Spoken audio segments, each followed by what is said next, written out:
China. It is the second largest economy, the biggest manufacturer, the biggest exporter, a permanent member of UNSC, and a technological giant.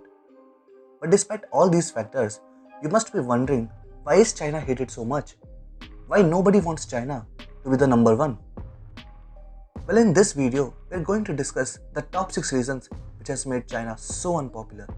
And if you are new to our channel, don't forget to subscribe to get such analysis regularly. So let's dive into this. Number 1. The biggest reason is its autocratic mindset and suppression of any form of political dissent at home or even abroad. The protesters have a wide variety of grievances including corruption, forced evictions, human rights abuses, environmental degradation, and the list continues. And how China deals with such dissent is quite evident by what it did in Tiananmen Square protests. When a student-led protest was suppressed with the force of military in 1989. And in fact, the freedom of Hong Kong was taken away in 2020 for precisely this reason. As earlier, there were frequent protests against the mainland Chinese government. The second reason, religious intolerance. China is officially an atheist country, and Communist Party members are banned from believing in or practicing any religion. So the question arises, why is China afraid of religion? Well, the concern with religion is that in China, only one type of loyalty is allowed, and that is towards the Communist Party. CCP is so paranoid that they believe that strong religious sentiments in minority areas would lead to separatist movements, especially in Tibet and Xinjiang. Therefore, in China, all religious communities are persecuted alike. For example, the persecution of Christians includes demolishing churches and arresting leaders like Pastor Wang Yi, who was sentenced to 9 years in prison in 2019. Meanwhile, thousands of Falun Gong members are reportedly subject to forced organ harvesting and extrajudicial imprisonment. Also, Tibetan Buddhists and Uyghur Muslims are targeted through strict state surveillance, destruction of religious sites, and mass eviction of clergy. So it is clear that in China, freedom of religion is subject to the will of the Communist Party. Third reason, the land grabbing mentality. Well, China, despite being so enormous geographically, still tries to grab territories as much as possible, for which they use a technique known as Salami Slicing technique. But what is the Salami Slicing technique? Well, it is a technique in which they encroach upon a small piece of foreign territory and then start claiming it and establish military build-up right behind it, so that their neighbor has only two options. Either they accept the small piece of land as lost to the Chinese or risk fighting an expensive war with China.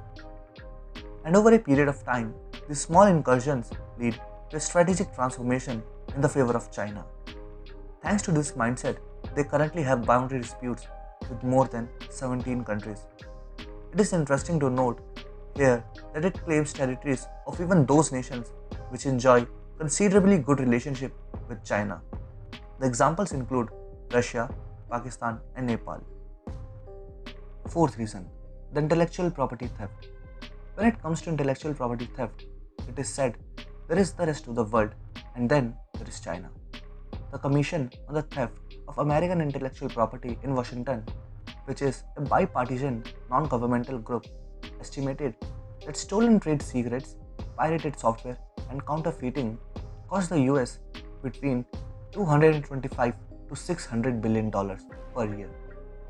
Probably the biggest example of this is the rise of Chinese telecom giant Huawei, which took place at the same time in 2009 when Canadian telecom bigwig Nortel was filing for bankruptcy. Huawei's industrial methods and R&D setup was similar to Nortel, as they had been stolen through hacked emails of the officials at Nortel.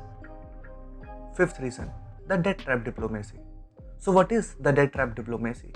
Well, this term was coined by an Indian academician, Brahmachalini.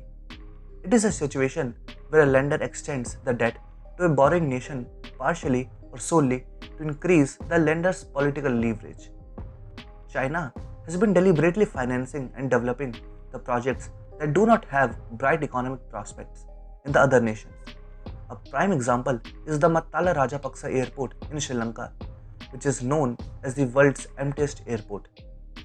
And when debtors are unable to pay back the loans, then it leads to increased political leverage of China and hostile geostrategic takeovers such as Sri Lanka's Hambantota port, which now has been given to a Chinese state-owned company on a 99-year lease, where Chinese Navy is deployed now. This kind of policy has adversely impacted the economy of Sri Lanka, Pakistan, and many African countries, as at least 18 African countries are renegotiating their debts with China. Sixth and the last reason, the weaponisation of trade. Using their market to censor the organizations abroad is one of the most frequently used tools by China. To begin with, China has taken actions against Australia after the latter called for an investigation into the origins of COVID-19 that has affected many Australian goods such as barley, wine, beef, cotton, and coal. The next is an American example, as China severely limited the access to the NBA games after a team officially spoke out in support of Hong Kong. And there are countless examples where Western companies have been targeted for speaking against China on matters such as forced labor for domestic manufacturing or persecution of the religious minorities. So unlike China's official claim of a peaceful rise, what the world has witnessed is a more belligerent and destabilizing force, which is willing to use all its means to enforce its diktats. This attitude is the reason which makes China so unpopular globally. So that's all for today, and if you find the video valuable, please like and subscribe to help our channel grow. And if you have any queries or suggestions, do mention them in the comment section. Thank you.